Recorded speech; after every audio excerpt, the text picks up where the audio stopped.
o senhor falou, assim, dá uma palhinha só, né? Até porque tem um curso, né? Até é bom a pessoa. Mas assim, o senhor falou sobre os manuscritos Mar do Mar Morto. Morto, que Isso, tem. Fala um pouco sobre o Apocalipse. isso. O que seria. Que lá atrás já tem a ver com. Então, vamos voltar na história, né? Esses manuscritos Mar Morto, eles foram descobertos no ano entre 1947 e 1948. Provavelmente, esses manuscritos do Mar Morto teriam sido escritos pela comunidade dos essênios, né? Foi uma comunidade que saiu de Jerusalém em função do sacerdote estar corrompido nesse tempo e migraram para o deserto de Qumran, né? Aí na Judéia.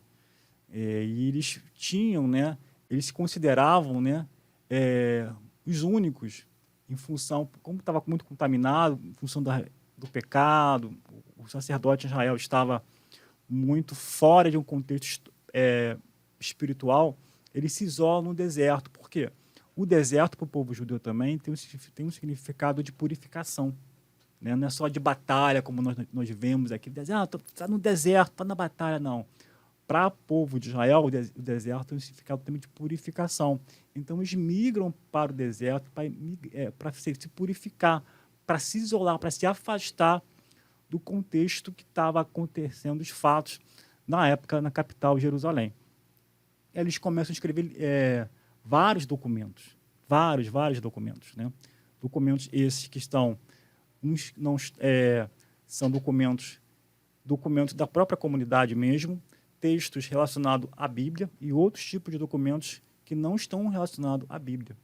Então, esse tipo de documento, né, que foi descoberto entre 47 e 48, foi uma grande descoberta arqueológica, considerada por muitos a principal descoberta arqueológica do mundo. Caramba. Porque esses documentos eles são datados do primeiro século posterior a Cristo até o segundo século anterior a Cristo.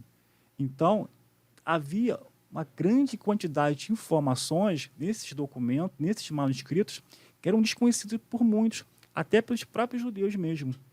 Então, esses documentos fazem ainda uma enorme, existe um grande significado.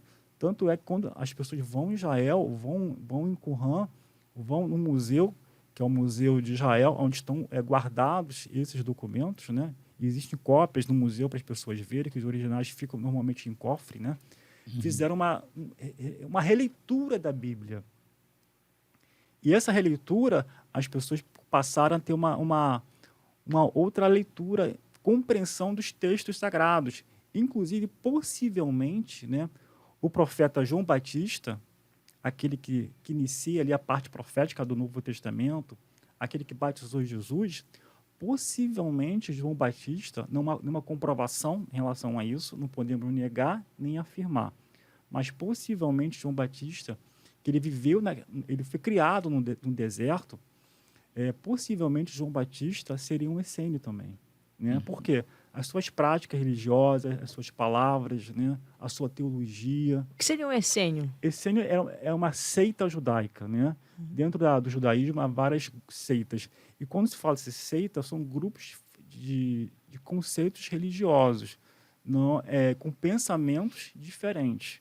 Hoje, a seita para o cristão está muito associada à heresia, mas dentro do judaísmo são escolas de pensamentos diferentes. Tá? Isso é importante fazer essa distinção para ter um conceito correto. Então, era um grupo, né? Era uma seita que não está mencionado na Bíblia. Isso é interessante, não aparece mencionado na Bíblia, mas de um significado muito profundo, muito rico, de produção literária, e não sabe-se como a forma que eles desapareceram, né? Há várias linhas de pensamentos também em relação a isso, mas que produziu uma quantidade de documentos gigantescos, inclusive expressões que nós temos na Bíblia, né, no Novo Testamento, são expressões não neotestamentárias, não produzidas no Novo Testamento, mas são expressões desse grupo religioso.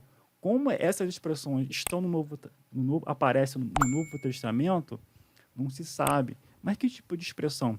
Filhos da luz, filhos da treva. São expressões que é de origem essênica, que nós vemos com o apóstolo Paulo e também outros apóstolos também usando outros tipos, outras expressões também. Então, são documentos fantásticos, maravilhosos, que podemos hoje ter acesso pela internet também. Existe site também na internet que você pode visualizar esses documentos, mas não em português, em outros idiomas, tá? Que todo cristão deveria pesquisar um pouco mais sobre esse tema, sobre esse assunto, né? Já que é um assunto maravilhoso. E a comunidade essênica, haviam vários documentos que foram descobertos. Um desses documentos chama-se Preceito da Guerra. Por quê?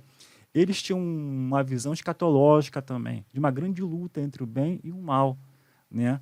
E nesses documentos, né, fala do Preceito da Guerra, se faz menção ao uso do shofar também, essa grande batalha escatológica, uma guerra que eles previam que iria acontecer no futuro, né? E eles fazem, né, menção ao toque do shofar dentro de uma grande guerra que iria dentro da visão escatológica deles que estaria para acontecer no futuro. Caramba. Esses escritos então foram na época de Jesus, antes de Jesus. Isso, começaram a ser escritos antes de Jesus até o ano 2 antes da Era Comum e até o ano 1 depois da Era Comum. Caramba. São documentos para 3 séculos, mais ou menos. Eles meio que eles reforçam, então, a Bíblia. Reforçam muito e dão uma outra leitura, muita informação. São documentos que são considerados... Todo mundo que vem para Israel quer conhecer um pouco sobre esses lugares, esses documentos, que são extremamente importantes. Podemos dividir a teologia antes dos manuscritos Mar Morto e depois dos manuscritos Mar Morto. Tem aparecido muita coisa, né? Tem. Que prova o que realmente está na Bíblia, né? Exatamente. Os caras estão achando bastante coisa. Interessante que esses documentos foram achados no mesmo período que a nação de Israel é formada como nação. A formação de Israel acontece na Assembleia da ONU em 1947, né? O Estado é formado em reconhecido, né? É fundado em 14 de 5 de 1948, né? E os documentos, os manuscritos Mar Morto são descobertos exatamente nesse período. Caramba, olha o propósito aí, né?